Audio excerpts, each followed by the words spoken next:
D'après le rapport de Penniston, un objet triangulaire de 3 mètres de long et de 2 mètres de haut plane juste devant eux, avec des signes étranges, comme des hiéroglyphes gravés sur la carlingue. Il y avait tellement d'électricité dans l'air. On la sentait dans notre cou, sur nos bras, sur nos vêtements. Penniston affirme avoir touché l'objet qui était encore chaud. Il a essayé d'érafler la surface avec sa lampe de poche, sans réussir à y laisser une marque. J'étais abasourdi. Je savais qu'il ne venait pas de notre planète. Il était trop avancé sur le plan technologique. Il ne faisait aucun bruit et on ne voyait aucun système d'atterrissage, alors qu'il semblait s'être posé. Les aviateurs observent l'objet pendant pratiquement 45 minutes, ayant de se souvenir d'autant de détails que possible. Puis soudain, l'intrus commence à s'agiter. L'engin s'est élevé, peut-être de 15 cm. Il a lentement reculé vers les arbres, puis en une fraction de seconde, il a disparu. Quand ils reviennent à la base, le soleil commence déjà à se lever. Craignant que personne ne croie à leur histoire, ils hésitent à signaler l'incident. Mais finalement, ils découvrent qu'ils ne sont pas les premiers à qui c'est arrivé. On nous a dit de ne pas parler de l'incident, sauf à certaines personnes autorisées. Le lendemain matin, Penniston retourne dans la forêt pour participer à l'enquête. Sur le sol, à l'endroit où se tenait l'objet, il remarque 3 empreintes. Des moulages sont réalisés. Penniston les a conservés. On peut voir que la nacelle était petite. Et si on tourne le moulage, on voit qu'elle était profonde, entre 5 et 9 cm. Le sol était dur, mais la nacelle s'est quand même enfoncée jusqu'à cette profondeur. Mais cette histoire insensée n'a pas convaincu tout le monde, à commencer par le commandant adjoint. Je connaissais assez bien Jim Penniston. Il était plein d'avenir, c'était un jeune agent de sécurité. Mais j'ai eu du mal à croire à son histoire. Enfin, j'y ai cru, mais il faut avouer que c'était un peu d'avant-garde pour l'époque. Sur les bases aériennes de Bentwaters et de Woodbridge, les avions aux formes bizarres n'étaient pas rares. Les bombardiers aux ailes en flèche, les Blackbird SR-71, les chasseurs furtifs à l'état expérimental faisaient partie de l'arsenal de l'OTAN. Alors, lorsqu'un appareil étrange a été signalé, cela n'a étonné personne, jusqu'à ce que cela se reproduise. 2 nuits plus tard, le 29 décembre, le colonel Halt se détend avec ses hommes à l'occasion de la fête de Noël donnée ce soir-là à la base. Un agent de sécurité leur apporte alors des nouvelles saisissantes. Un deuxième ovni a été aperçu dans la forêt de Rendlesham. Cette fois, Halt décide de mener l'enquête lui-même. Il est presque 1 heure du matin quand il arrive sur place. Quand nous sommes arrivés, tout était un peu confus. 5 ou 6 d'entre nous sont allés dans la forêt, et là, quelqu'un s'est écrié « Regardez là-bas !» D'après le rapport officiel, Halt et ses collègues ont vu un grand objet rougeoyant qui bougeait lentement à travers les arbres. On aurait dit un œil avec sa pupille, et il s'en écoulait ce qui semblait être du métal en fusion. Halt se souvient avoir sorti un petit dictaphone afin de décrire ce qu'il voyait. Il affirme que ce qui suit est l'enregistrement original. Nous voyons cette chose en face de nous, à 200 ou 300 mètres. On dirait un œil qui cligne. Il bouge d'un côté à l'autre. Quand on le passe au scanner, on voit qu'il y a un creux au milieu. C'est sombre, comme la pupille d'un œil qui vous regarde et vous fait un clin d'œil. C'est très bizarre. On l'a regardé pendant à peu près 20 secondes, peut-être 30. Et tout à coup, il a explosé. Sans aucun bruit. Il a explosé en 5 morceaux blancs qui ont ensuite disparu. Stupéfait, Halt et ses hommes regardent les objets voler autour de la base pendant encore une trentaine de minutes. À ce moment-là, dit Halt, l'un des ovnis a envoyé un faisceau de lumière sur l'enceinte ultra secrète où étaient stockées les armes nucléaires. Ensuite, l'ovni s'est retourné vers lui et vers ses hommes. Il s'est avancé vers nous très vite. Il s'est arrêté au-dessus de nos têtes et nous a envoyé un faisceau très fin de lumière. On ne savait pas s'il essayait de nous avertir, de communiquer avec nous ou de nous faire du mal. Et aussi rapidement qu'elle était apparue, la lumière a disparu. Le lendemain matin, des hommes du ministère de la Défense britannique et des agents américains de la 3e compagnie aérienne mènent une enquête sur le site. D'après Halt, les enregistrements effectués par le compteur Geiger révèlent des niveaux de radiation très élevés à l'endroit où a été vu l'objet mystérieux. Et d'autres facteurs confirment qu'il y a bien eu une présence. Il y avait des marques sur les arbres, des traces de frottement. Et en regardant en l'air, on s'est aperçu que des branches étaient cassées. On pouvait voir le ciel. En sa qualité de supérieur hiérarchique, Halt est chargé par le commandant de la base britannique de rédiger un rapport officiel sur l'incident. J'ai rendu ce qu'on pourrait appeler un rapport édulcoré, et j'ai qualifié les lumières d'inexpliquées. Le rapport a ensuite été transmis au ministère de la Défense, et il n'y a jamais eu aucune réaction de la part des Britanniques. Pourtant, les chercheurs britanniques et américains spécialisés dans les ovnis finissent par entendre parler de l'incident et décident de continuer l'enquête. Pour les sceptiques, l'objet que Penniston et Halt ont vu dans la forêt de Rendlesham n'est rien d'autre qu'un avion top secret testé par l'armée de l'air.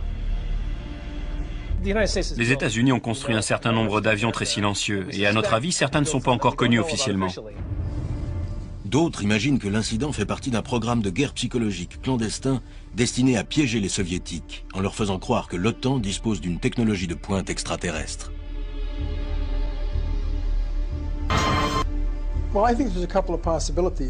Il y a plusieurs possibilités. Le colonel Halt a très bien pu mentir dans son rapport dans le but de semer le trouble chez certaines personnes, sachant qu'une guerre psychologique était en cours.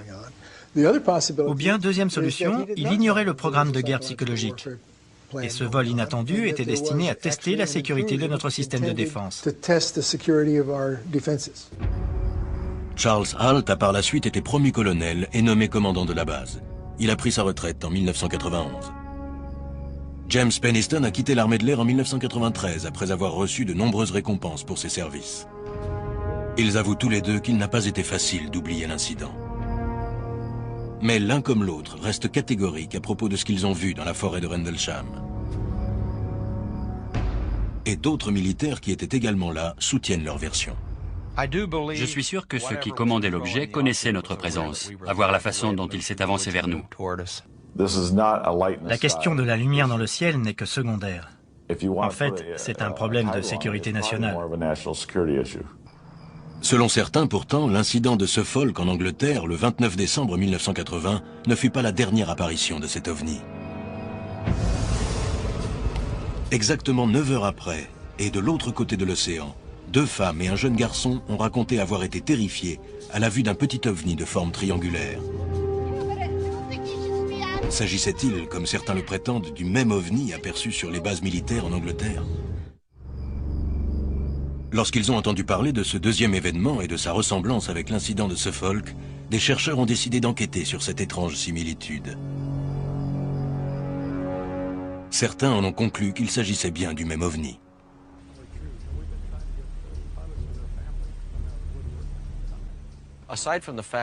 Les formes des objets décrits sont identiques, mais en plus, la date est la même. En l'espace de 24 heures, 2 rencontres ont eu lieu, au Texas et en Angleterre. Je pense que les 2 cas sont liés, bien sûr. Tout commence sur un tronçon de route isolé à Huffman, au Texas, à 50 km au nord de Houston. Il est 21 h et Betty Cash rentre chez elle après avoir joué au bingo dans une ville voisine. Dans la voiture, il y a une amie à elle, Vicky Landrum, et le petit-fils de celle-ci, Colby. Comme beaucoup de gens, je n'y croyais pas. Mais quand ça m'est arrivé, je savais que ce n'était pas une blague. C'est Colby qui remarque une lumière vive au-dessus de la cime des arbres. Et grand-mère, c'est quoi cette lumière? Il m'a dit, grand-mère, c'est quoi cette lumière? Et l'objet s'approchait de plus en plus. Il était comme suspendu au-dessus de la route. Et c'était comme s'il allait tomber. Mais à chaque fois qu'il descendait, du feu s'en échappait et l'objet remontait. D'après Vicky, le vaisseau spatial de forme triangulaire s'est mis à plonger en piqué et à projeter des gaz d'échappement en feu sur la route, obligeant Vicky à freiner à mort pour éviter de traverser les flammes. Betty est ensuite sortie de la voiture en se protégeant les yeux des flammes et de la fumée. Betty, reviens! Colby a peur! Je criais pour que Betty revienne dans la voiture. Je ne voulais pas qu'elle se fasse brûler. C'était vraiment chaud. Je crois que je suis brûlée. Qu'est-ce qui s'est passé? Elle a fini par revenir dans la voiture. Et puis l'objet s'est mis à monter. Et il a atteint la cime des arbres. Lentement, il est allé sur la droite. Et quand il s'est éloigné, nous avons décidé de partir. Soudain, plusieurs hélicoptères birotors arrivent au-dessus de leur tête, essayant apparemment d'encercler l'objet mystérieux. Plus tard, des enquêteurs ont montré des photos d'hélicoptères à Betty, Vicky et Colby, afin qu'ils les identifient. Il s'agissait de Chinook, un modèle utilisé par l'armée de l'air lors de treuillages de charges lourdes. Nous avons compté les hélicoptères, il y en avait 22. Ils étaient tous autour et au-dessus de l'OVNI, et je suis sûr qu'ils essayaient de l'escorter ou bien de le cerner. 5 minutes plus tard, l'engin mystérieux et les hélicoptères s'évanouissent dans l'obscurité. Et nos 3 témoins, bien qu'effrayés, réussissent à rentrer chez eux. Le jour suivant, Betty, Vicky et Colby restent cloués au lit, en raison, disent-ils, des suites de leur rencontre avec l'étrange vaisseau spatial. Les 2 femmes n'osent pas contacter la police, de peur que personne ne croie à leur histoire. 3 jours plus tard, ses brûlures s'étant aggravées, Betty est transportée à l'hôpital de Parkway, à Houston. C'est le docteur Brian McClellan qui la prendra en charge et qui traitera par la suite les multiples séquelles de ses blessures. Le lendemain de l'exposition à la lumière vive, Betty s'est sentie nauséeuse. Au bout de 2 jours, elle a eu des diarrhées et elle a perdu ses cheveux du côté droit de la tête. Elle avait des cloques et elle pelait sur tout le côté droit qui avait été exposé. Il a fallu l'hospitaliser pendant pratiquement 3 semaines. Le diagnostic des médecins est sans appel. Betty, Vicky et Colby ont apparemment été exposés à des radiations ionisées de niveau extrêmement élevé. Betty, qui a été la plus touchée, a frôlé la mort. Colby, Vicky et une autre personne qui était dans la chambre ont entendu le médecin dire à mes enfants qu'il ne voyait vraiment pas comment j'allais pouvoir m'en sortir. Je suis désolée. Elle avait des cloques partout. On aurait dit que quelqu'un lui avait collé une torche de propane sur la figure. Ils ont dit qu'elle avait reçu tellement de radiation qu'ils ne pouvaient plus rien faire pour elle. Il est très rare d'être exposé aux radiations. Certaines personnes sceptiques pensent que les blessures que Betty, Vicky et Colby ont subies ce soir-là ont été causées par une autre source de chaleur, plus commune, comme par exemple un feu de forêt, ou bien encore une voiture en train de brûler. Elles ont même été accusées de simuler leurs blessures. Je ne peux pas croire ceux qui disent qu'elles ont simulé leurs blessures. Betty avait une dermatite due à des radiations éprouvées par biopsie. Si vous me demandez de contracter cette maladie, je ne peux pas le faire. Il faut s'approcher d'une source nucléaire pour ça. Ceux qui ont accès à de telles sources nucléaires sont ou des spécialistes médicaux, ou des militaires, ou bien encore des chercheurs. En pleine campagne, à 50 km au nord de Houston, la seule explication plausible serait celle des militaires. Traumatisés et cherchant désespérément ce qui a pu les blesser, les 2 femmes ont contacté John Schuessler. Ingénieur à l'aérospatiale, il a travaillé pendant 20 ans dans le cadre du programme de vol habité de la NASA. Il est maintenant détective, spécialiste des ovnis. Cela m'a intrigué. C'était plus qu'une simple affaire d'ovnis. Cette fois, on avait des preuves. Convaincu que les 2 femmes disaient la vérité, Schuessler se met à enquêter. Il affirme avoir rencontré des témoins qui ont vu cette nuit-là des hélicoptères suivre un objet dans le ciel au-dessus de Piney Woods. Mais à la base de l'armée de l'air d'Ellington, non loin de là, près du centre spatial de Johnson à Houston, aucune mission de vol d'hélicoptère n'est répertoriée à cette date. Ils savaient sûrement. Il n'y avait pas que les 2 femmes. De nombreux témoins avaient vu les hélicoptères survoler l'endroit. Persuadés que le gouvernement savait quelque chose, les 2 femmes ont écrit aux sénateurs Lloyd Bernstein et John Tower, qui leur ont conseillé de contacter la base militaire de Bergstrom, près d'Austin, au Texas, à quelques 260 km de là. Elles se sont rendues sur place, et là, on leur a dit que l'armée de l'air n'avait plus le droit d'enquêter sur les ovnis. En aucun cas découragé, Schuessler dépose une requête au nom de la liberté d'information afin d'identifier les pilotes des hélicoptères. L'armée répond que toutes les archives correspondantes ont été détruites et qu'aucun militaire n'a effectué de manœuvre cette nuit-là. Pourtant, certains documents révèlent que l'armée a enquêté sur les déclarations des 2 femmes et les a jugés crédibles.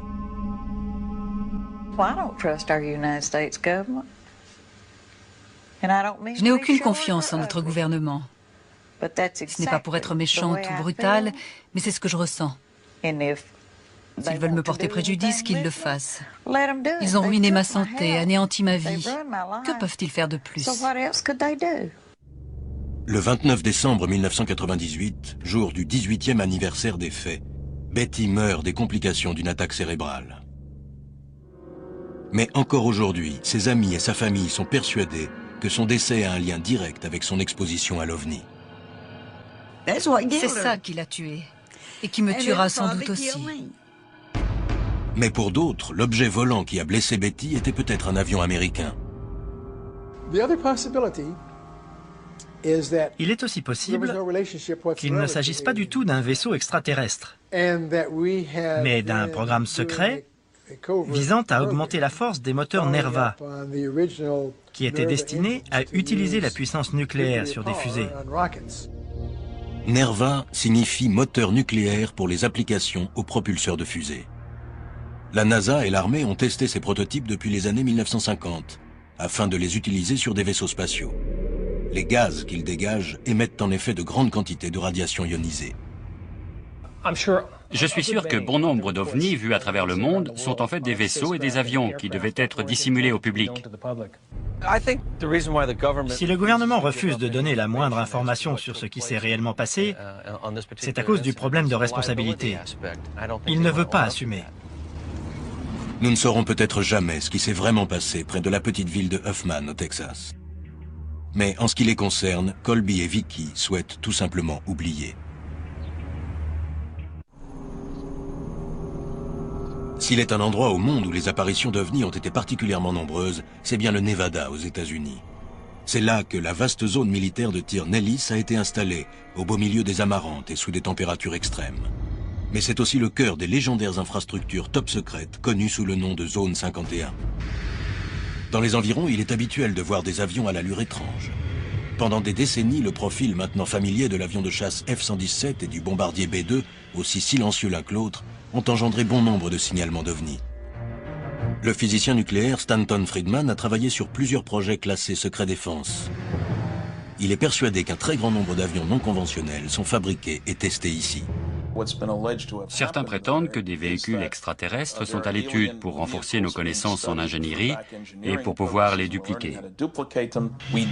On sait que des tests sur des véhicules de pointe sont réalisés dans la zone 51. On parle aussi de l'Aurore. Ce serait la relève du SR-71. Il pourrait atteindre les 7200 km/h. Existe-t-il vraiment? Je n'en sais rien. Est-ce que le gouvernement peut faire des tests en secret? Bien sûr que oui. Quelles que soient les opérations secrètes effectuées sur la zone 51, ce ne sont que des suppositions. Mais quiconque ignore les panneaux défense d'entrée à l'entrée du périmètre s'expose à une force meurtrière tout à fait légale. Et en tout cas, ceux qui croient aux ovnis et leurs détracteurs se rejoignent au moins sur un point. Il se passe quelque chose ici que le gouvernement tient absolument à cacher. D'après les témoignages, il est évident qu'il y a là un secret bien gardé à propos d'un incroyable mystère qui se produit depuis très longtemps partout dans le monde. J'en suis persuadé, je le sais. Au sud de la zone 51, à moins d'1 heure de vol, s'étend la ville de Phoenix, l'une des villes les plus peuplées de l'Ouest. Rien d'étonnant donc à ce que ce soit là que les témoignages collectifs relatifs à la présence d'OVNI soient particulièrement nombreux. Une nuit, plusieurs personnes ont ainsi vu un objet aéroporté survoler la vallée de Phoenix. Deux d'entre elles, un pilote de ligne commerciale et sa femme, rentraient chez eux après avoir dîné à l'extérieur. Il était environ 20h30. Ma femme m'a demandé ce que pouvaient bien être ces lumières. Elle a arrêté la voiture, je suis sorti et j'ai regardé en l'air. Les lumières s'approchaient et nous ont survolés. Et là j'ai dit, ce ne sont en tout cas pas des chasseurs. Le couple a préféré garder l'anonymat, mais ce sont des témoins de confiance. Vétéran du Vietnam, il a 30 ans d'expérience dans le domaine des avions, aussi bien civils que militaires. On est sorti de la voiture et on a éteint le moteur. Et là, on a réalisé que l'engin était silencieux. Ça m'a donné la chair de poule. Et puis, il était si grand. Il prenait toute la largeur du ciel quand il est passé au-dessus de nos têtes. Je me suis demandé ce que ça pouvait bien être. Ça m'a fait froid dans le dos, j'ai eu peur. L'objet de forme triangulaire et de la taille de plusieurs terrains de football passe lentement au-dessus d'eux, et ils l'observent comme envoûté. Puis l'OVNI disparaît au loin. Il était juste au-dessus de ma tête, et j'ai vu que ce n'était pas un avion. Il ne faisait aucun bruit, et il allait trop lentement. J'ai réalisé que j'ignorais complètement ce que c'était. Mais ils ne sont pas les seuls à Phoenix à être intrigués par les lumières. À plusieurs endroits de la ville, des habitants filment l'événement. Des centaines, peut-être même des milliers de citoyens ordinaires remarquent ces lumières étranges, jusqu'à environ 22 heures. D'après les témoins, le premier engin a été signalé à la frontière entre le Nevada et l'Arizona. Il a volé jusqu'à Phoenix. Ensuite, selon les témoins, il a fait demi-tour. Le lendemain, toute la ville est en émoi, fascinée mais aussi apeurée. Des centaines d'habitants appellent la police de Phoenix ainsi que la base militaire de Luke, en leur demandant qu'est-ce que c'était. À la radio, les témoignages se succèdent avec des versions différentes quant à la nature de l'objet volant. Cet engin vous a volé au-dessus de la tête? Exactement. Il était si gros qu'il a recouvert tout le voisinage. Tout d'un coup, ça nous a vraiment fait un choc. L'armée nie toute implication et affirme qu'aucun vol n'était prévu ce soir-là. Nous avons contacté la base de l'armée de l'air de Davis-Monthan à Tucson, ainsi que la base de Luke. On a parlé avec les gens de Fort Huachuca. On les a contactés, mais ils nous ont tous affirmé qu'aucun de leurs avions n'était dans les environs. Les contrôleurs aériens de la ville soutiennent la version de l'armée, affirmant que leur radar n'a rien détecté, mis à part les avions des lignes civiles. Les démentis des autorités soulèvent une vague de protestations. Exigeant la vérité, des habitants contactent la conseillère municipale Frances Barwood et lui demandent de se pencher sur la question. J'ai moi-même rencontré plus d'une centaine de personnes. Des professionnels, des officiers de police, des militaires, des retraités de l'armée, des contrôleurs aériens de l'armée. Après leur avoir parlé, je me suis dit que si cet avion nous appartenait, ça devait être un engin incroyable. Sinon, il fallait que je sache ce que c'était. Le 6 mai, elle soulève la question lors d'une réunion du conseil municipal. D'après ce que j'ai vu à la télévision, il avait la taille d'un terrain de football et il possédait 7 lumières. Elles bougeaient toutes ensemble, comme si elles étaient reliées entre elles. On ignore si c'est une farce ou si un truc énorme a survolé notre ciel. Mais ça m'intrigue parce que les gens posent de plus en plus de questions. 2 mois plus tard, à la suite de la parution d'un article dans USA Today, la garde aérienne nationale fait une déclaration. L'un de ses avions aurait lâché des balises lumineuses le 13 mars au cours d'un exercice d'entraînement. On a découvert que ce jour-là, un avion, un A-10 de la garde nationale du Maryland, était bien en entraînement sur la zone de tir de Barry Goldwater. Mais au lieu de rassurer les habitants, la déclaration a produit l'effet inverse. Je peux vous certifier sans l'ombre d'un doute que ce que nous avons vu, ma femme et moi, ce n'étaient pas des balises lumineuses. J'en ai tiré avec mon hélicoptère au Vietnam.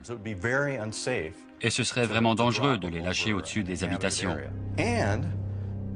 En plus, elles n'auraient jamais pu rester en formation aussi parfaite aussi longtemps. L'expert en vidéo, Jim Dilettoso, a passé des heures à étudier les enregistrements de l'incident. Pour lui, les balises lumineuses ne sont pas une explication valable à ce qu'il voit sur les cassettes. J'ai étudié toutes les propriétés des lumières de Phoenix. Ce qu'on remarque en premier, c'est qu'elles ne bougent pas, elles ne vacillent pas. Et le plus intéressant, c'est la façon dont elles apparaissent et disparaissent. Elles sont d'un blanc très pur. Encore aujourd'hui, les théories sont nombreuses sur la véritable nature des lumières aperçues ce soir-là à Phoenix. C'est forcément des vols de l'armée. Notre gouvernement nous mentirait et nous cacherait des choses? Bien évidemment. Ils font ça tous les jours, ça fait partie de leur boulot. Il y a des choses que nous ne devons pas savoir, des secrets de défense nationale. Ou bien était-ce quelque chose de plus conventionnel, une technologie de base?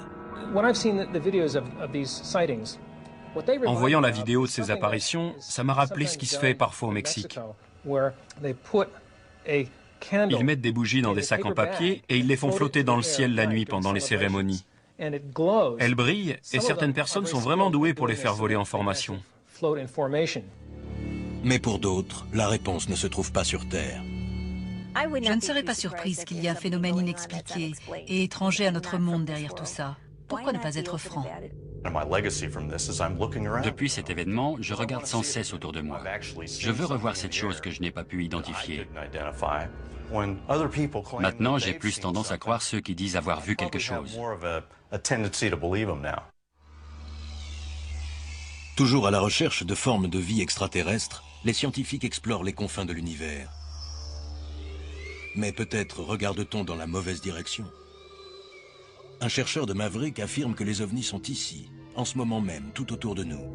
Ils volent, piquent, planent tout autour de nous, partout. Pour lui, il s'agit de manifestations d'une nouvelle forme de vie assez étrange que la science a complètement occultée. J'ai découvert ces choses qui volent tout autour de nous et qui vivent parmi nous depuis très longtemps. Elles ressemblent à des serpents dans le ciel. On les appelle sagettes. José Escamilla est monteur vidéo et enquêteur sur les ovnis. Il les filme depuis 15 ans. Tout a basculé pour lui une nuit de 1993. Alors qu'il examinait des rushs, quelque chose d'inhabituel a attiré son regard. Venu de nulle part, un objet étrange comme un mille-pattes a traversé l'écran. Puis un autre, et encore un autre. J'ai pensé que c'était des insectes. Je les voyais dans le viseur. Ils filaient à toute allure. C'est seulement quand j'ai regardé le film au ralenti que j'ai vu les insectes, les oiseaux, et puis cette chose étrange qui ressemblait à un serpent. Ça m'a intrigué. C'était la première fois que je voyais ça. Pressentant une énigme intéressante à élucider, Escamilla regarde de nouveau toutes ses cassettes. Et là, il les aperçoit. Translucides, de petits objets volants ressemblant à des serpents dotés d'ailerons qui se tortillent en traversant le ciel. J'ai fait des tests sur les caméras pour être sûr que je ne me trompais pas. Mais les caméras fonctionnent parfaitement bien. Pourtant, les sagettes apparaissent toujours sur certains enregistrements. Escamilla cherche alors des indices dans les ouvrages scientifiques, mais aucun ne mentionne ces créatures étranges. Il se dit alors qu'il vient d'ouvrir une sorte de yéti céleste. On pense que c'est une créature qui est parmi nous depuis des millions d'années. Elle évolue dans une partie du spectre biologique que nous avons toujours ignorée. 10 ans après sa première découverte, Escamilla gagne sa vie en commercialisant les films qu'il réalise sur les sagettes. Il pose sa caméra à différents endroits en attendant qu'elles apparaissent. La plupart du temps, les sagettes sont absentes, mais parfois elles se manifestent sur l'écran. Escamilla affirme qu'il a filmé des sagettes frôlant des foules entières, tournoyant au-dessus de bâtiments ou en train de fondre sur des sites sacrés. Faut voir comment elles volent et les mouvements qu'elles font, c'est incroyable. Si les sagettes existent depuis des milliers d'années, pourquoi le milieu scientifique n'en fait-il jamais mention? Escamilla a montré ces enregistrements à des scientifiques qui ont été intrigués, mais qui ont refusé de les associer à des phénomènes inexpliqués. Si un scientifique déclare qu'il veut mener des recherches sur les ovnis, ses financements lui sont aussitôt retirés. Le milieu universitaire laisse tomber, c'est en cela que la communauté scientifique est injuste. Elle ferme ses portes aux phénomènes les plus incroyables qu'il nous est donné d'étudier. Est-ce une découverte capitale pour la biologie? Ou bien Escamilla essaye-t-il d'exploiter une simple illusion d'optique? Nous avons demandé à des scientifiques ce qu'ils pensaient de ces sagettes. Pour le physicien Tom McDonough, les sagettes d'Escamilla doivent en effet être étudiées, mais par un entomologiste. Pour moi, c'est une combinaison de plusieurs phénomènes naturels. Ces sagettes ont 6 petites extensions et c'est précisément le nombre de pattes que possèdent les insectes. N'importe quel objet qui traverse les rayons du soleil est illuminé par l'arrière, ce qui produit un phénomène appelé diffraction. L'objet semble alors plus gros qu'il ne l'est en réalité. Mais Escamilla est sûr de lui.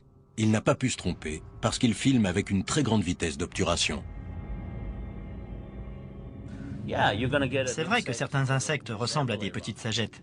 Mais quand on filme au 1/10 millième, ce qui est mon cas, un insecte a la forme d'un insecte, un oiseau est un oiseau, et une sagette est une sagette. C'est aussi simple que ça. Mais alors pourquoi les sagettes apparaissent-elles floues, même avec une vitesse d'obturation de 1/10 millième? Selon Stephen Walton, professeur de physique et d'astronomie, c'est très simple. C'est un phénomène très connu. Il suffit de penser, par exemple, au sillage d'un avion qui, en réfractant la lumière, produit le même effet. Ce qu'on voit ici ressemble à ce qu'on appelle les turbulences tournantes. Ces gaz qui s'échappent à l'arrière d'un avion en tournoyant dans le tunnel aérodynamique. Emboîtant le pas à Escamilla, d'autres enquêteurs ont également filmé des sagettes. Mais leur nature exacte est toujours source de controverses. Depuis la première apparition des ovnis, les hommes ont cherché à percer leurs secrets et à identifier leurs origines. Pourtant, malgré plus d'un demi-siècle d'enquêtes et de débats animés, la preuve indiscutable de leur existence nous échappe encore. Or, d'après certaines personnes, cette preuve se trouverait dans les archives de l'agence spatiale américaine, la NASA. La NASA est une agence énorme. Un membre du personnel peut très bien connaître la vérité alors qu'un autre l'ignore. Au début des années 90, la NASA diffusait toutes ses émissions sur les télévisions du monde entier, en direct et 24 heures sur 24. On y voyait le lancement des fusées, les pas des astronautes dans l'espace ou bien de banales opérations de maintenance. David Sereda, écrivain, affirme que les films de la NASA regorgent de centaines d'ovnis, des globes palpitants, des objets qui volent en formation, d'autres objets qui semblent défier les lois de la physique et qui tout à coup s'évanouissent comme s'ils provenaient d'une autre dimension.